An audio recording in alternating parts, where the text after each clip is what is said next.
Baik, bismillahirrahmanirrahim. Assalamualaikum warahmatullahi wabarakatuh. Waalaikumsalam warahmatullahi wabarakatuh. Alhamdulillah, syukur kita kepada Allah Subhanahu wa taala yang telah melimpahkan berbagai kenikmatan kepada kita semuanya sehingga kita dapat berkumpul di tempat yang mulia ini. Semoga Allah senantiasa mencurah limpahkan kepada kita semuanya barokah ke dalam hati kita, sakinah.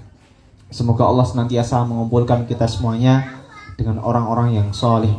Salawat serta salam senantiasa tercurah limpahkan kepada Rasulullah Muhammad Sallallahu Alaihi Wasallam yang senantiasa kita tunggu naungannya di yaumil akhir nanti.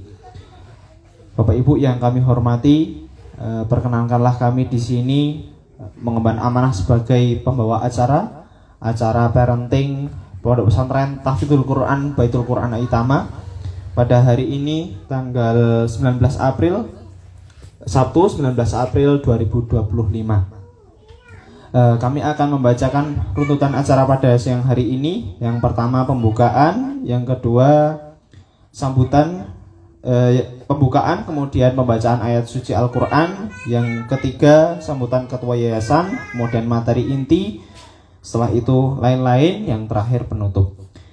Untuk mengawali kegiatan kita pada siang hari ini, marilah kita buka dengan basmalah bersama-sama. Bismillahirrahmanirrahim. Kita lanjutkan acara yang selanjutnya, yaitu pembacaan ayat suci Al-Quran. Monggo kita baca bersama-sama di juz 30. Kita buka dari surah Ad-Duha. Menawi sudah hafal, kita murojaah bersama-sama. Kalau belum hafal, mungkin bisa dibuka mushaf Al-Qur'annya. Mungkin yang di HP ada mushaf Al-Qur'annya, boleh dibuka. Kita awali dengan ta'awudz bersama-sama. 1, 2, 3. A'udzu billahi minasyaitonir rajim. Bismillahirrahmanirrahim. Surah Al-Fatihah. Alhamdulillahi Rabbil Alamin, Ar-Rahmanir Rahim, Maliki Yaumiddin, Iyyaka na'budu wa iyyaka nasta'in, Ihdinas siratal mustaqim, Siratal ladzina an'amta 'alaihim ghairil maghdubi 'alaihim waladdallin. Amin. Surah Ad-Duha. Bismillahirrahmanirrahim. Wad-duha wal-laili idza saja. Ma wadda'aka rabbuka wa ma qala. Walal akhiratu khairul laka minal ula. Wala sawfa yu'tika rabbuka fatarda. Alam yajidka yatiman fa'awa. Wa wajadaka dhallan fahada. Wa wajadaka 'ailan fa'aghna. Fa'ammal yatima fala taqhar. Wa ammas sa'ila fala tanhar. Wa amma bi ni'mati rabbika fahaddits. Surah Asy-Syarh. Bismillahirrahmanirrahim.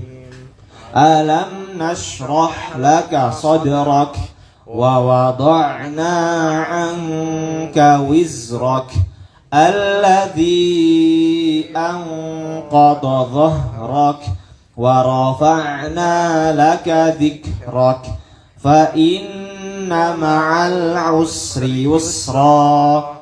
Inna ma'al usri yusra fa idza faraghta fansab wa ila rabbika farghab. Surah At-Tin.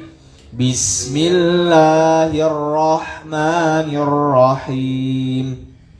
Wat-tini waz-zaitun wa turi sinin wa hadzal baladil amin.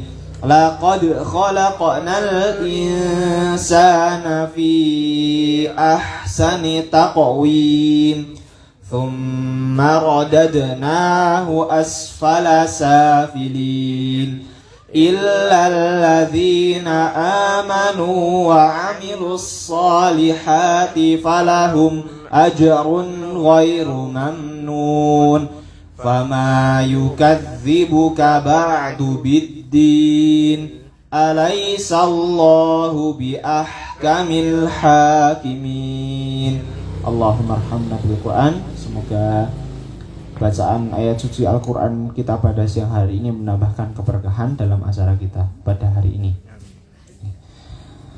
Menuju acara yang selanjutnya, yaitu sambutan dari beliau Ketua Yayasan Yayasan Omah Quran Aitama.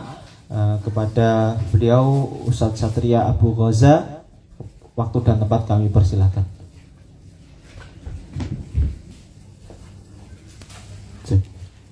Bismillahirrahmanirrahim. Assalamualaikum warahmatullahi wabarakatuh. Alhamdulillahirrahmanirrahim. Asyhadu an la ilaha illallah wa asyhadu anna Muhammadan abduhu wa rasuluh. Allahumma shalli ala Muhammad wa ala ali Muhammad. Rabbi shrah li sadri wa yassir li amri wahlul 'uqdatam min lisani yafqahu qawli. Amal ba'd. Yang pertama dan yang paling utama tentunya tak bosan kami mengingatkan dan mengajak kita semuanya untuk selalu memanjatkan puji syukur kehadirat Allah Subhanahu wa taala yang hingga detik ini kita masih diberikan berbagai limpahan nikmat yang niscaya kita tidak akan mampu untuk menghitungnya satu persatu. Nikmat iman, Islam, nikmat ihsan, nikmat kesehatan, sehingga pada siang hari ini kita masih diberikan kesempatan untuk hadir di tempat yang semoga dimuliakan Allah Subhanahu wa taala ini dalam rangka kajian parenting rutin setiap bulan sekali.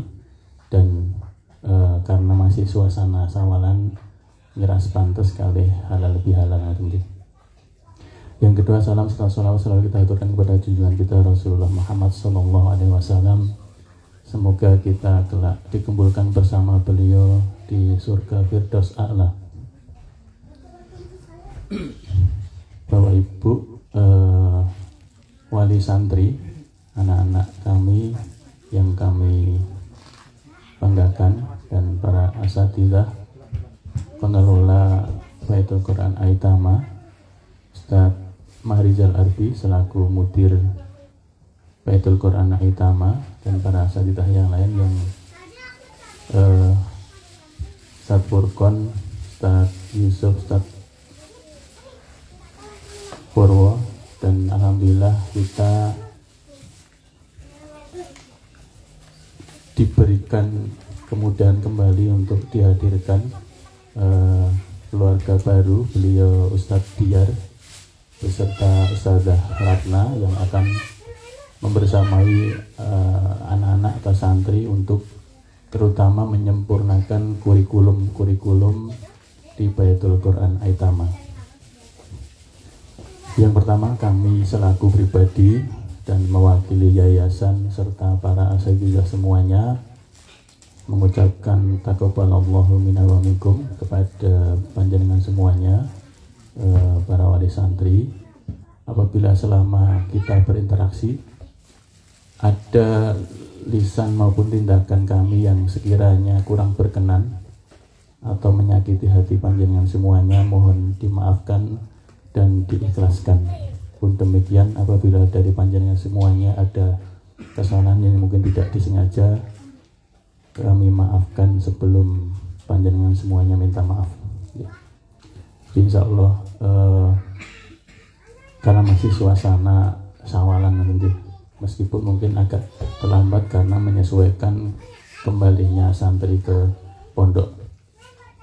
Kemudian yang kedua, sebagai reminder untuk mengingatkan kembali bahwa kajian parenting atau kajian keluarga ini kita selenggarakan rutin sebulan sekali, biasanya setiap akad keempat. Namun karena ini bertepatan dengan kepulangan santri atau baliknya santri ke pondok, untuk memudahkan wali santri sekalian mengantar anak, maka sekalian kita selenggarakan kajian parenting atau kajian keluarga pada bulan ini, biar nanti tidak bolak-balik dari wali santri untuk ke pondok, sehingga tidak mengganggu aktivitas panjenengan semuanya. Maksud dan tujuan kajian ini kita selenggarakan dalam rangka untuk silaturahim yang pertama, kemudian juga untuk sebagai komunikasi ya, ajang komunikasi, waktu untuk berkomunikasi antara wali santri dengan para asatidzah pengelola Baitul Quran Aitama. Tentunya kami menyadari tidak akan bisa menyelenggarakan pendidikan untuk anak-anak kami ini sendiri tanpa kerjasama dengan wali santri. Mengingat pentingnya acara ini, maka kami sangat menekankan untuk para wali santri untuk benar-benar diusahakan untuk menghadiri, karena kita cuma punya kesempatan bersama seperti ini hanya sebulan sekali. Untuk itu kami mohon keseriusannya, kemudian effort perjuangannya untuk menghadiri kajian ini. Pun saya dan para asatidzah juga selalu berusaha untuk hadir. Beberapa kali mungkin di kajian parenting sebenarnya saya kondisi sakit, tapi saya paksakan untuk hadir di tengah-tengah panjenengan semuanya selama bisa sampai ke lokasi ini dengan izin Allah tentunya, demi membersamai panjenengan semuanya, demi membersamai anak-anak dan wali santri untuk silaturahim dan menjaga komunikasi biar tidak terputus. Demikian pula kami mengharapkan bagi wali santri semuanya untuk selalu mengusahakan hadir. Tentunya effort panjenengan semuanya seharusnya lebih tinggi dari kami semuanya yang di sini, dari para pengelola. Dan kami selalu menghadirkan para guru-guru, ustadz-ustadz kibar untuk hadir di sini. Jadi bukan kaleng-kaleng ya. Jadi kami selalu berusaha untuk menghadirkan beliau-beliau ustadz-ustadz kibar, dan alhamdulillah juga diberi kemudahan beliau bisa atau berkenan hadir di sini meskipun di tempat mungkin yang sederhana ini, untuk memberikan ilmunya. Maka dari itu ini sebagai bentuk keseriusan kami untuk mengerjakan proyek-proyek pendidikan di lembaga ini. Tentunya juga semuanya akan bermuara kepada anak-anak santri, wali, dan para asatidzah semuanya. Tentunya ini yang kami harapkan selalu untuk para wali santri mengusahakan dengan sungguh-sungguh untuk menghadiri kajian parenting atau kajian keluarga di setiap jadwal yang kami tentukan. Kemudian yang ketiga, kami mohon doanya, ya, alhamdulillah untuk pembebasan lahan insya Allah sudah selesai untuk yang tahap pertama. Alhamdulillah Ramadan kemarin diselesaikan oleh Allah Subhanahu wa taala melalui tangan-tangan para ahli niat. Tentunya kami mohon doanya pada santri dan para wali santri untuk kemudian mudah-mudahan tahun ini kita bisa memulai untuk pembangunan. Mungkin akan kita bagi beberapa termin, terutama untuk asrama, kemudian masjid, dan mungkin tempat-tempat pembelajaran. Kami utamakan setelah diskusi atau rapat dengan jajaran yayasan kemarin untuk termin pertama mungkin kami usahakan untuk asrama, karena untuk tempat tinggal santri. Syukur-syukur kalau nanti bisa berbarengan antara asrama dengan masjid. Tapi dari skala prioritas kemarin asrama baru masjid, dengan pertimbangan tentunya anak-anak ini butuh tempat tinggal yang nyaman dulu. Sementara nanti kalau misalkan masjid belum jadi, mungkin salah satu ruangan asrama bisa difungsikan sebagai masjid. Tapi harapan utamanya mungkin juga mudah-mudahan bisa berjalan dua-duanya, di asrama dan masjid. Tentunya ini tidak bisa kami kerjakan sendirian, ini amal jama'i. Kami juga butuh bantuan wali santri semua, sekedar mungkin share setiap informasi yang kami share juga di grup wali santri, kemudian teruskan, dan itu tidak butuh effort yang susah ya, hanya share saja, menginformasikan. Ketika ada nanti kita sudah mulai pembangunan, mudah-mudahan tahun depan bisa, atau bahkan mungkin tahun ini bisa selesai 2025 targetnya, atau paling tidak 2026 kita sudah bisa boyongan ke tempat yang baru. Yang terakhir, doakan juga insya Allah mudah-mudahan untuk tahun depan itu untuk kelas pasca kutab atau SMP SMA sudah bisa kita selenggarakan sendiri juga. Jadi nanti ada untuk kurikulum sedang kita godok, dan mudir dan Ustadz Diar dan tim nanti untuk menyusun kurikulum, sehingga mungkin mudah-mudahan tahun depan targetnya 2026 itu sudah bisa menyelenggarakan untuk tingkat sanawiyahnya untuk SMP SMA. Jadi anak-anak tidak keluar dari pondok, tetap bisa di dalam, kalau yang angkatan pertama kedua memang kita kader ada yang di Salman, kemudian yang nantinya ada di Majma' Lughah untuk Mas Amar dan Khalid. Ini nanti harapannya juga mereka lah nanti yang akan meneruskan estafet perjuangan para asatidzah di sini ya. Mereka kita kader, dan nanti angkatan pertama ada Mas Ragil dan Mas Jivan, yang kedua Mas Khalid dan Mas Amar. Mudah-mudahan nanti juga mereka yang akan menjadi punggawa-punggawa di Baitul Quran Aitama ini, meneruskan perjuangan-perjuangan kami.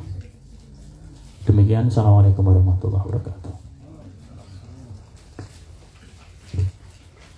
Oke, Masya Allah, jazakumullah khair kepada beliau Ustadz Satria Abu Ghazal selaku Ketua Yayasan Ummah Quran Aitama atas arahan serta nasihat yang beliau sampaikan. Menuju acara yang selanjutnya, Bapak Ibu yang kami hormati, kita masuk ke acara inti. Nah, acara inti akan ada materi dari beliau Ustadz Ahmad Sultani, insya Allah. Langsung saja kepada beliau, waktu dan tempat kami persilakan.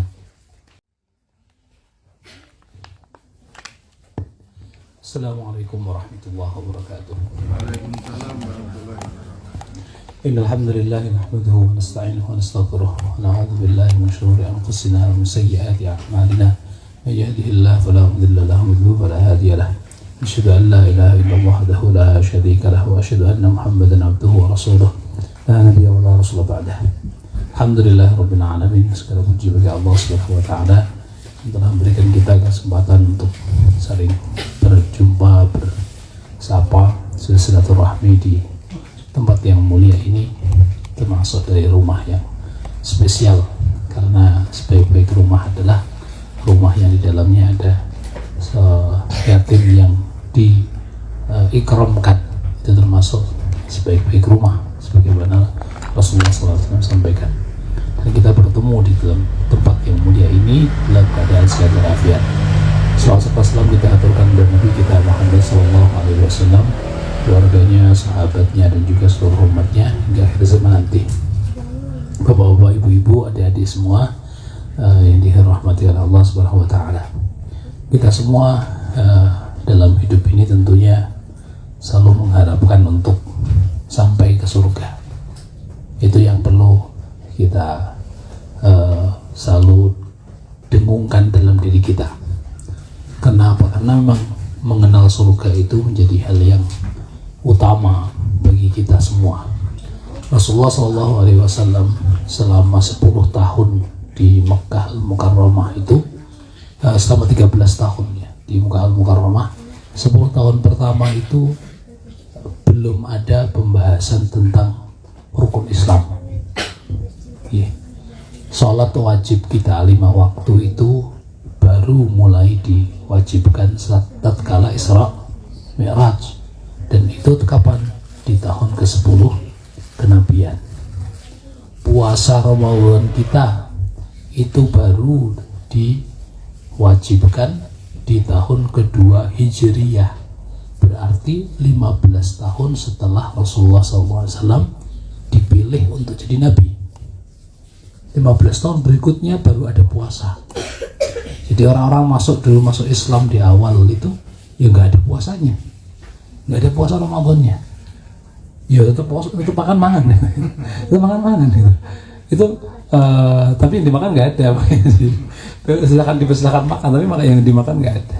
Jihad itu sama tahunnya dengan puasa Ramadan. Haji dengan manasik yang saat ini dikenal itu tahun akhir-akhir. 1 tahun sebelum Rasulullah wafat itu baru diajarkan adanya haji tamattu, haji qiran, haji ifrad. Itu baru itu.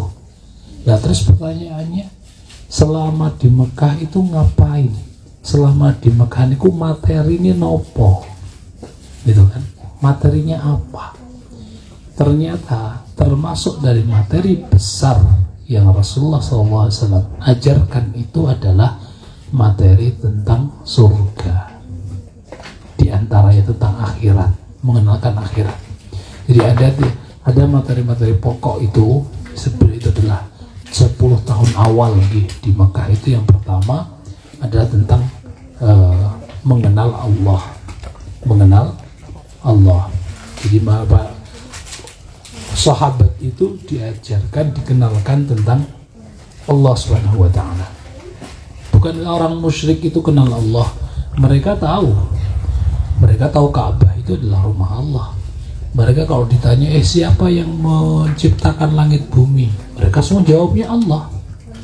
Tapi kalau ada hajat apa, yuk nang Lata, nang Uzza.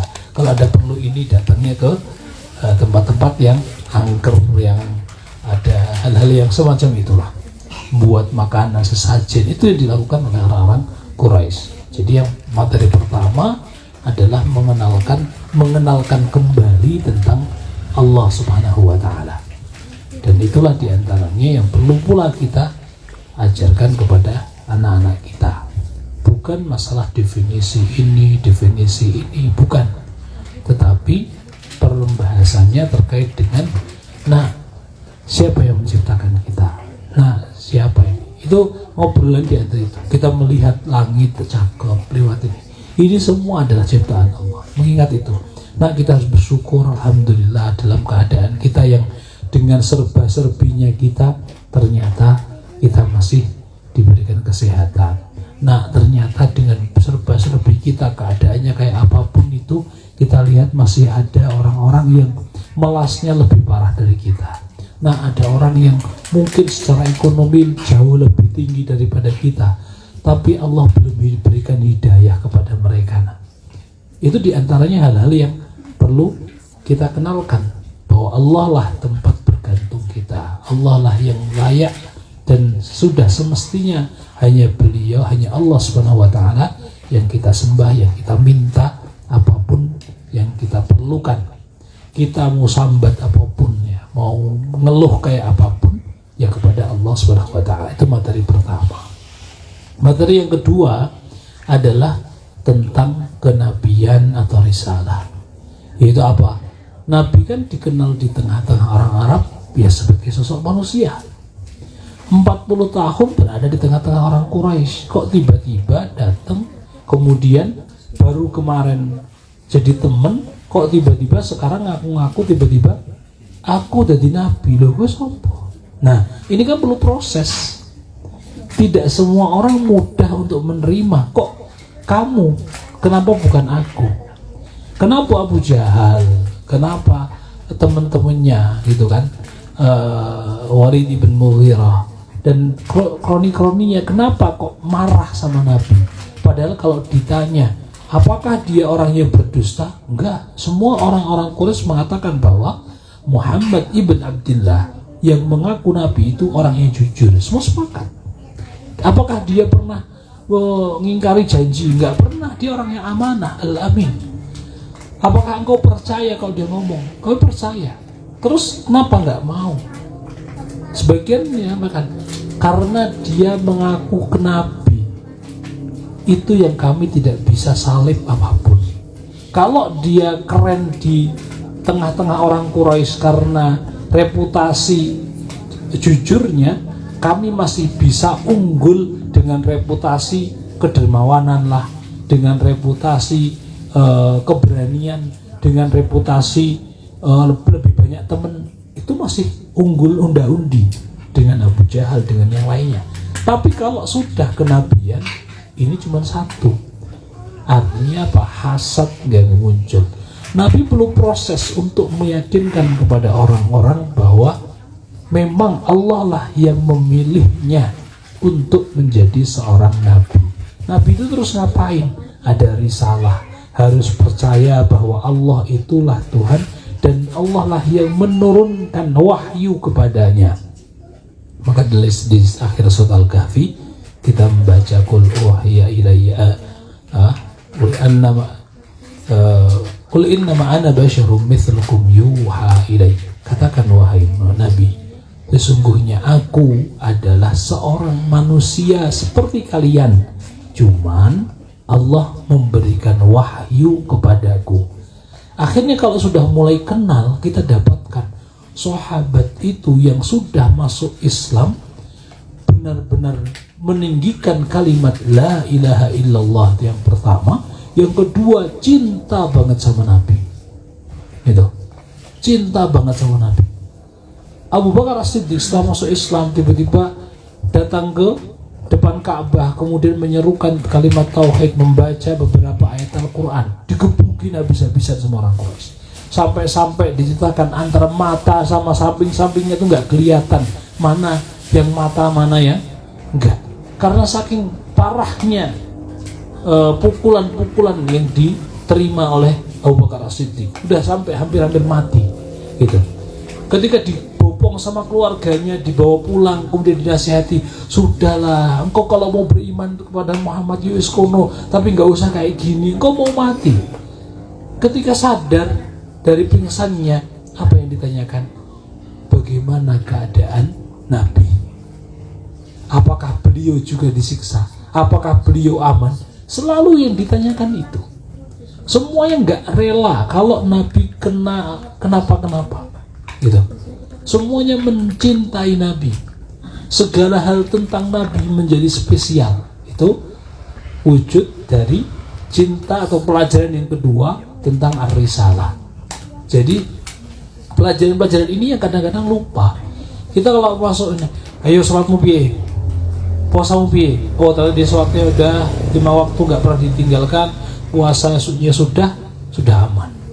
Tapi justru kita lupa ternyata pelajaran yang sangat lama diajarkan Nabi justru perkara ini. Gitu. Dan yang ketiga baru bab tentang akhirat. Tentang akhirat itu diantaranya apa? Utamanya, maka cerita tentang Adam dan Hawa, cerita tentang para nabi-nabi sebelumnya, itu banyak yang turun di fase Makkiyah, di fase Makkah. Kenapa? Karena menceritakan sesungguhnya kita ini orang-orang mana? Orang-orang surga. Itu. Kemarin kan baru pada mudik. Mudik kemana? Gitu. Mudik ke rumah kampungnya. Kalau kita ngumpul di sini saja, ketika ditanya, jenengan orang Karangpandan, boten kula wong Lamongan. Gitu. Padahal satu hari itu udah berapa tahun di sini? Sudah 10 tahun lebih, atau bahkan mungkin untuk berapa tahun. Tapi ketika ditanya, jenengan asli wong mriki, jenengan wong Karangpandan, boten kula wong Lamongan, tetap ngomongnya kayak gitu.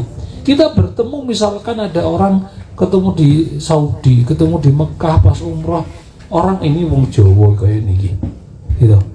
Ketika ditanya, padahal udah 30 tahun di situ, jenengan wong mriki, mboten aku wong Wonogiri.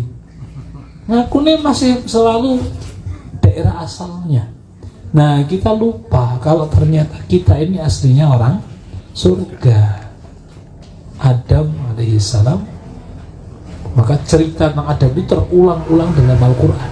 Di juz 1 ada, dan kemudian nanti di juz berapa? 8 ada gitu. Nanti 8 atau 9 ya, itu ada. Terulang lagi, terulang tentang Adam.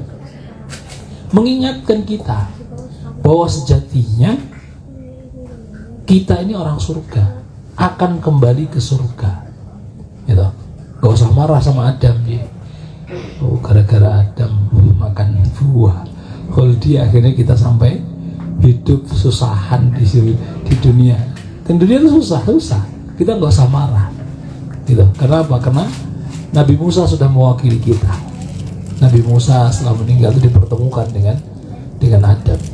Dipertemukan, kemudian ketika Nabi Musa bertemu dengan Adam, dia nanya, engkau Adam, bapak kita, engkau yang gara-gara kamu teledor makan buah itu akhirnya kita hidup di dunia sengsara nang donya iki gara-gara jenengan toh. Itu pertanyaannya Musa kepada Adam. Akhirnya Adam balas, engkau Musa anakku ya, salah satu dari anakku, engkau Musa, engkau yang pernah diajak ngobrol langsung sama Allah di atas bukit Tursina, engkau yang diturunkan kepadamu Taurat yang di dalamnya ada cerita bahwa takdir telah dituliskan 40 tahun sebelum penciptaanku bahwa aku akan hidup di dunia. Diingatkan lagi bahwa semua skenario ini Allah sudah tentukan. Maka yuk kita terima. Kita nggak perlu protes. Kenapa aku di keluarga yang malang? Kenapa aku nggak di keluarganya yang orang sebelah sana? Kenapa aku harus lahir di Jawa? Kenapa nggak di Arab sana? Ben aku lebih ganteng. Kenapa aku nggak di luar? Itu bukan hal yang perlu untuk dipertanyakan. Tapi kita yakini bahwa kita aslinya adalah orang surga yang suatu saat akan kembali ke surga. Maka tema ini, tema tentang akhirat, itu menjadi tema utama yang Rasulullah sampaikan. Selain dua tema yang pertama, yang kedua tadi tentang ketuhanan, yang tentang Allah SWT, yang kedua tentang ar-risalah. Maka Rasulullah SAW ketika turun ayat wa anzir ashiratakal aqrabin, atau beberapa ayat-ayat awal untuk mulai dakwah secara terang-terangan, dakwah secara umum sudah disampaikan kepada orang Quraisy, beliau datang ke Bukit Sofa. Bukit Sofa itu kalau saat sekarang ya masih di dalam komplek Masjidil Haram.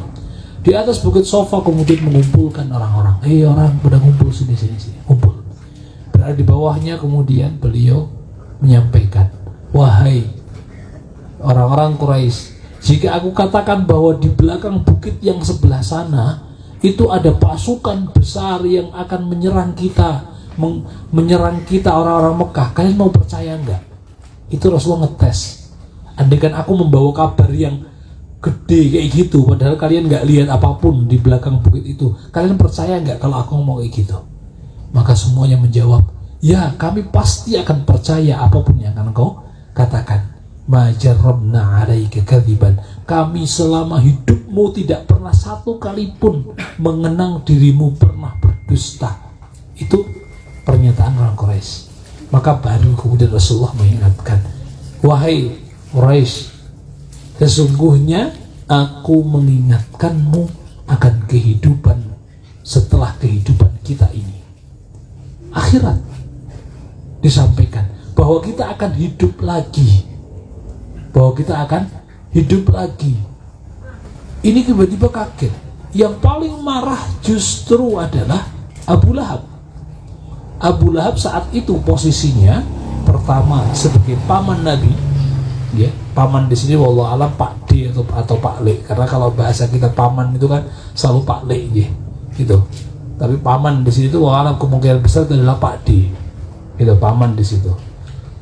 Karena Abdullah itu adalah anak laki-laki ke-10, gitu. Kemungkinan besar Abu Lahab itu termasuk yang atas-atasnya.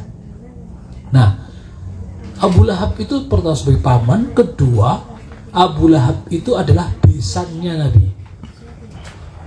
Dua anak dari Abu Lahab itu menikah dengan dua putri Nabi. Oh, double, bukan besan satu tok, besannya loro. Nah, anak sing barep nikah sama yang laki-laki kakaknya, yang nomor 2 juga nikah sama adik laki-lakinya, Utbah dan Utaibah. Ini kebayang bagaimana dekat dan sayangnya Abu Lahab. Tapi menjadi keluarga tiba-tiba Rasulullah mengajak suatu hal yang semacam ini, bagi Abu Lahab ini sangat memalukan. Dikumpulkan siang-siang kayak gini kok cuma ngomong kayak gini. Akhirnya justru dia orang yang pertama kali langsung mengumpat Nabi. Tabban laka ya Muhammad. Itu alihadza jama'atana. Sungguh celaka engkau. Apakah hanya untuk ini kita dikumpulkan di sofa ini? Rasulullah kira-kira bisa jawab betul. Rasulullah orangnya halus. Halus banget. Sangat sayang kepada keluarganya. Gak mungkin Rasulullah tuh mau bales misuh kepada pamannya, misuh pada besannya, nggak mungkin. Tapi Allah Subhanahu Wa Taala yang nggak rela kalau Rasulullah SAW dihina di depan umum semacam itu. Maka yang turun adalah Jibril, langsung mendiktekan kepada Nabi sebuah ayat, tabbat yada abi lahabi wa tab. Kalau Rasulullah paham ini wahyu, maka tidak ada pilihan bagi Nabi kecuali untuk harus membacakan. Kalau nggak ada wahyu, saya yakin bahwa Rasulullah hanya diam, akan meninggalkan orang yang mengumpatnya. Tapi ini adalah wahyu. Allah yang langsung menurunkan Jibril untuk mendiktikan. Maka tidak ada pilihan buat Rasulullah, langsung dibaca. Tabbat yada abi lahabi wa tab.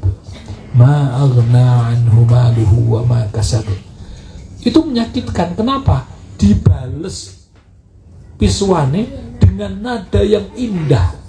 Ibaratnya wong misuh dibales misuane karo nyanyi. Dan kalau orang Arab itu dibandingkan dengan ditusuk dengan pedang, itu lebih sakit kalau seseorang menghina orang lain, menghina sebuah keluarga dengan syair, dengan nyanyian, itu lebih menyakitkan. Karena apa? Kalau dengan tusukan itu orang mengenang, oh dia masih punya kejantanan, dia masih punya keberanian. Tapi kalau sudah dengan nada yang indah, maka semua orang akan menghafalkan ejekan itu. Gitu. Maka marah beneran. Nah, apa yang kita dapat di sini? Oh, ternyata kabar tentang akhirat itu sudah awal. Sudah jadi awal-awal Rasulullah berdakwah di Makkah itu materinya belum sholat, bukan sholat, tapi tentang akhirat, tentang nanti kita akan balik ke surga. Di antaranya juga kita dapatkan Ammar bin Yasir, ya, keluarga Yasir, istrinya sinten? Nama ibunya Ammar, Sumayyah.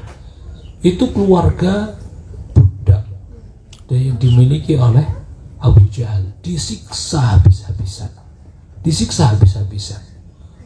sampai Sumayyah menjadi syahidah pertama, orang yang meninggal, perempuan pertama yang syahid dalam mempertahankan keimanan. Disiksa sampai maaf, ditusuk dari bawah sampai tombaknya itu keluar dari mulutnya. Disiksa habis-habisan. Kemudian suaminya Yasir juga dihabisi, di kakinya dicencang dari satu kuda, yang satu di kuda lain ditarik, nggak bisa-bisan siksanya gitu. Setelah melihat bapak dan ibunya sampai meninggal, kemudian sang anak, engkau giliranmu. Kalau engkau mau mengucapkan kalimat kekufuran, engkau akan mau siap keluar dari Islam dan mencaci Muhammad, maka engkau akan selamat. Dia sudah lemes, nggak bisa berkata apa-apa. Ini contoh bagaimana terpaksa itu bukan cuman gue kalau nggak bilang kekufuran nggak dikasih makan. Ini mau aku paksa yang ngomong yang ini karena orang dikasih makan. Enggak. Ini loh, Ammar bin Yasir itu terpaksa karena buktinya apa?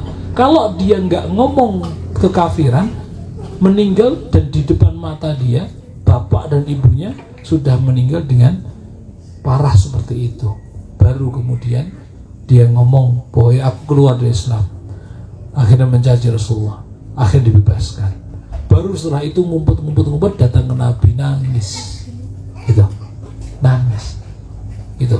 Dan Rasulullah turun ayat untuk itu, nggak apa-apa karena engkau mengucapkan dari lisanmu bukan dengan hatimu. Apa yang kita dapatkan? Kita ingat sebelum kematian satu keluarga ini, dua suami istri ini, Rasulullah melewati mereka. Dan Rasulullah tahu bahwa ini hanya budak, sehingga tidak bisa dibantu. Karena budak secara jasad itu milik tuannya. Rasulullah hanya mengatakan, sabran ala Yasir fa inna mau'idakumul jannah. Wahai keluarga Yasir, bersabarlah, sesungguhnya tempat kembali kalian adalah surga. Kok bisa mereka kuat begitu sampai disiksa, sampai wafat, meninggal syahid itu tetap kuat mempertahankan iman? Ternyata salah satu kuncinya adalah bisikan Nabi tadi, fa inna mau'idakumul jannah. Berarti materi surga ini sudah disampaikan atau belum? Ya pasti sudah. Tidak mungkin Nabi menjanjikan suatu hal yang belum dikasih kabar. Ada mbah-mbah tua dari mepet hutan gitu, tiba-tiba kita datangin mbah, jenengan mau berbuat baik sama saya, jenengan tak kasih iPhone 16. Kira-kira tertarik nang mboten? iPhone ki opo? Kalau dia nggak tahu iPhone itu apa, nggak bakal menarik janji kita, gitu. Nggak bakal menarik, gitu. Karena dia nggak kenal. Maka ketika Rasulullah menjanjikan kamu dapat surga dan itu menarik, berarti surga sudah disampaikan. Nah, ini letak diantaranya bahwa kita ini orang mana, kembali kemana, itu penting. Materi yang sejatinya dalam obrolan nyantai gitu dikenalkan. Kita di surga itu ada apa, kenapa, gitu. Kalau bapak-bapak ditanya di surga itu apa, sendi kelingan apa, bidadari. Kalau ibu-ibu ya kalau di surga itu sendi kelingan apa bu? Sainganku. Sainganku. Tentu tidak hanya itu kan, mengenal surga itu termasuk hal penting. Bayangan tentang surga, ayat tentang surga itu sangat banyak, gitu. Maka apa? Puncak dari segala kenikmatan, keindahan dan hal yang diinginkan oleh manusia saat ini, niku di atas itu semua ada surga. Saat ini kita lihat di sekitar kita nih, wong ki ngopo sih golekane sing sampai berat-berat itu. Pergi ke Tawangmangu Jumat, Sabtu, Ahad niku golekin apa? Pemandangan, golek namanya kuliner, kan? Seperti itu. Terus nyarinya duduk-duduk sama teman-teman sing asik gitu kan? Itu termasuk dari kegiatan surga. Pemandangan surga, yakin membuatkan kalau pemandangannya lebih indah dari pemandangan di Gunung Lawu? Pasti sangat yakin, gitu. Tajri min tahtihal anhar, gitu. Kemudian jannat arduhas samawati wal ard, taman yang luasnya seluas langit dan bumi. Bukan cuma seluas sekian 1 hektar 2 hektar, seluas langit dan bumi. Itu pemandangan.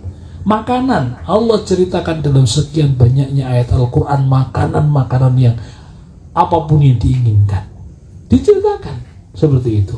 Kalau kita lihat makanan, kuliner nang kono, itu orang keliling-keliling hanya nyari kuliner di surga. Mau kuliner kayak apapun, ya, mau burung apapun, nggak ada yang haram.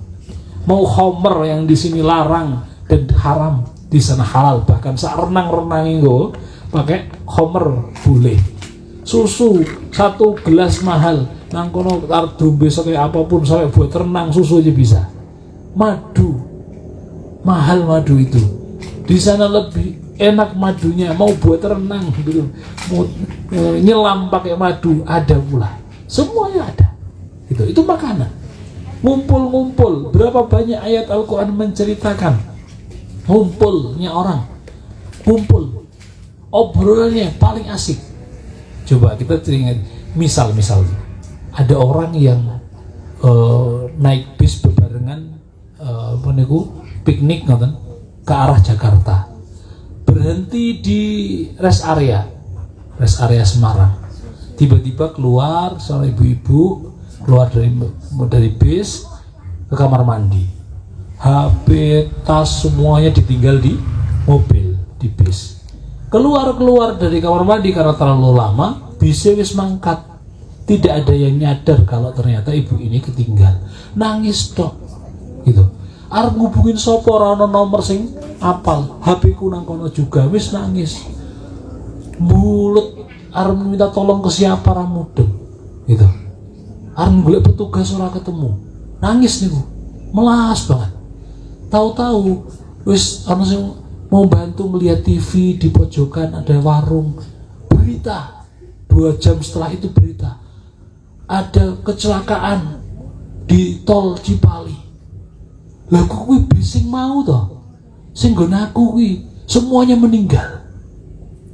Kira-kira bersyukur nama mboten dia ketinggalan bis? Bersyukur nama mboten? Bersyukur. Kalau dia akhirnya pulang ke rumah, kira-kira cerita dia ketinggal bis niku diceritakan berapa kali? Berapa kali kira-kira? Ketemu orang berapa kali dia akan bercerita? Gak bisa dihitung. Itu baru terselamatkan hanya sesaat semacam itu. Itu kan itu diceritani meneh, ceritake meneh. Karena gara-gara toilet kui aku telat, aku selamat sama saya. Hari ini aku urip. Itu termasuk obrolane di surga. Gara-gara aku ki melarat.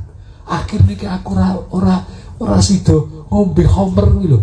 Gara-gara aku kepleset loro, akhirnya aku ora melu maksiat dugem nang kono kae lho. Gara-gara Allah itu ternyata aku bangkrut. Jebule aku bebas dari api neraka. Gara-gara aku menjadi sekian banyaknya melas-melase dunia itu seapapun. Gitu. Seapapun itu. Ternyata itu titik awal bahwa kita selamat dari api neraka. Itu obrolan, dan berapa banyak sepanjang hidup kita ini ujian yang ternyata di akhirat kita melihat, ya Allah, gara-gara aku sabar pengen kono kuwi, iki lho pahalane. Gara-gara aku cuman aku menglewat nang dalan terus ana wong ngamen wis minta kei ngono tok kuwi lho. Gara-gara itu ternyata aku dapat ampunan gitu loh. Omah sing iki gede iki gara-gara aku mengkoi kuwi. Bukankah seorang perempuan yang hanya memberikan minum kepada seekor anjing akan kaget? Ternyata gara-gara seekor anjing aku selamat sekon rokok. Itu kita ceritakan berapa kali? Itulah kumpulan-kumpulan di surga itu. Kabeh mendo cerita, bersyukur semua kan kepada Allah. Itu obrolan asik. Itu ketemu sama teman, ketemu sama keluarga. Gitu. Ketemu sama keluarga. Diceritakan dalam Al-Quran bahwa alhaqna bihim dzurriyyatahum, bahwa orang yang beriman akan digabungkan dengan keluarganya semua. Maka akhirnya pemahaman tentang akhirat, kita pulang ke surga, itu pemahaman penting. Seseorang yang paham ini ketika ada orang yang meninggal duluan, ada suami yang meninggal duluan, ada istri yang meninggal duluan, ada bapak yang meninggal duluan, ada anak yang meninggal duluan. Kalau dia paham, sejatinya ini hanya masalah waktu. Kita punya acara di Jakarta hari Kamis, terus satu keluarga merencanakan perjalanan ke Jakarta. Pak, kula tak mangkat dinten Senin nggih, mungkin saya bantu-bantu nang kono. Sing anake, Pak, kula tak mangkat dinten Rebo. Bapake, aku sibuk banget ya, kula wis Kemis esok banget kae aku tak terbang. Semuanya apa ada yang sedih kalau yang Senin sudah berangkat? Gak ada yang sedih karena tahu besok Kemis ketemu, kita akan punya acara hajatan besar, makan-makan enak hari Kamis besok di sana. Maka orang yang berangkatnya seminggu sebelumnya, 2 hari sebelumnya, wis kono mangkaton dhisik rapopo aku tak singkir. Gak ada yang sedih. Karena apa? Yakin bahwa kita akan bertemu di tempat yang sama dan makan-makan enak, ngumpul-ngumpul enak. Tapi wajib kita bersedih kalau tiba-tiba anak iki lanang nanti wis lunga mangkat nanti wong dia ngerti alamatnya kok mangkat nanti. Akhirnya orang tua sedih. Ini ibu wis mangkat kok anak siji iki malah omongnya lunga. Iki ora lunga, ora ke alamat, iki minggat anak iki. Karena dia nggak bawa bekal, dia nggak tahu alamatnya mana, dia nggak tahu rutenya mana, lah kok omongnya mangkat nanti. Itulah sejatinya orang yang kalau di keluarga kita ikut sedih, andai kan dia telah meninggal tetapi tidak dalam jalur ke surga. Maka 3 pokok itu Rasulullah SAW ajarkan jauh sebelum ada kewajiban puasa Ramadan. Jihad belum ada, haji belum ada. Ternyata uplek-uplek 10 tahun aja, nanti masih dikuatkan lagi tahun-tahun berikutnya. Tapi 10 tahun awal uplek-uplek itu. Dan yang keempat adalah akhlak ya. Yang 3 itu adalah bab utama akidah, baru kemudian akhlak. Jadi ajarkan bahwa seorang muslim tetap harus jujur, seorang muslim tidak mencuri, seorang muslim harus berbuat baik kepada orang tua. Itu termasuk yang awal. 10 tahun awal itu ternyata kurikulumnya adalah iman, akhlak, adab. Iman dan adab. Jadi semuanya adab itu bukan perkara masalah kowe ora beradab ora sopan, tapi kita melihatnya dari kacamata Jawa, dari mata apa. Kalau itu sesuai dengan Islam ya nggak apa-apa. Gitu. Nah inilah diantaranya bahwa dalam pendidikan kita, baik itu teman-teman yang diamanahi untuk mendampingi anak-anak yang yatim, yang duafa, ataupun orang tua yang masih sering bertemu, bahwa materi-materi ini tidak masalah pengertian iman, pengertian Nabi itu apa, enggak, bukan itu. Tapi berbanyak sholawat gitu. Terus diingat ketika makan tangan kanan. Nah, kenapa makan tangan kanan? Kenapa? Ayo tangan kanan apa? Karena Rasulullah nyuruh itu. Nah kalau sholat itu tenang, kenapa? Karena Rasulullah yang ngajarin gitu. Nah itu. Nah aku Ustaz udah nyampein lu ya gitu. Kalau nanti Allah nanti nanyain, Ustaz cuma bilang, Abi cuma bilang, ya Allah, Abi sudah nyampein lo nah gitu. Kamu nanti jawabnya ke Allah kayak apa? Itu obrolan nyantai, obrolan bahwa kita semua dikenalkan kepada Allah, dikenalkan kepada Rasulnya. Kenapa ini? Karena Rasulullah yang nyuruh kita, karena Rasulullah suka ini, karena maka kita suka. Itu diantaranya bahwa bagian dari pendampingan kita, ya, pendampingan kita kepada diri kita sendiri dan juga kepada anak-anak kita, Itu kita flashback kepada Rasulullah tatkala mendampingi para sahabat yang dengan rentan usia yang beragam. Dari Ali radhiyallahu anhu yang masih belum ada 10 tahun saat itu usianya. Gitu. Jadi Ali itu nikah di usia sekitar 18 tahun, itu setelah Perang Badar. Perang Badar itu tahun kedua Hijriah. Berarti saat 2 dikurangi berarti masih 14 kan. Jadi di Mekah itu Ali masih anak TK, anak SD. Itu Ali. Dan dia termasuk, maka disebutkan orang yang masuk Islam pertama kali dari kalangan anak-anak siapa? Ali. Karena memang anak-anak, gitu loh, anak-anak. Dari kalangan orang tua siapa? Abu Bakar. Kenapa? Usianya udah 38, 2 tahun di bawah Nabi. Jadi Rasulullah muridnya rentannya lebih banyak, bukan hanya anak SMP sama anak SD. Dari anak SD sampai tua-tua, bahkan yang lebih tua dari Rasulullah. Itu semuanya 0 pelajaran. 0, maksudnya bahwa belum mengenal apa-apa tentang bab tauhid, tentang bab apa. Rasulullah benar yang ngajarin. Akhirnya Abu Bakar yang lebih tua, lebih cepat paham, langsung ikut jadi stafnya Rasulullah. Sumbernya diajarin dikit, langsung keliling ngajarin yang lain.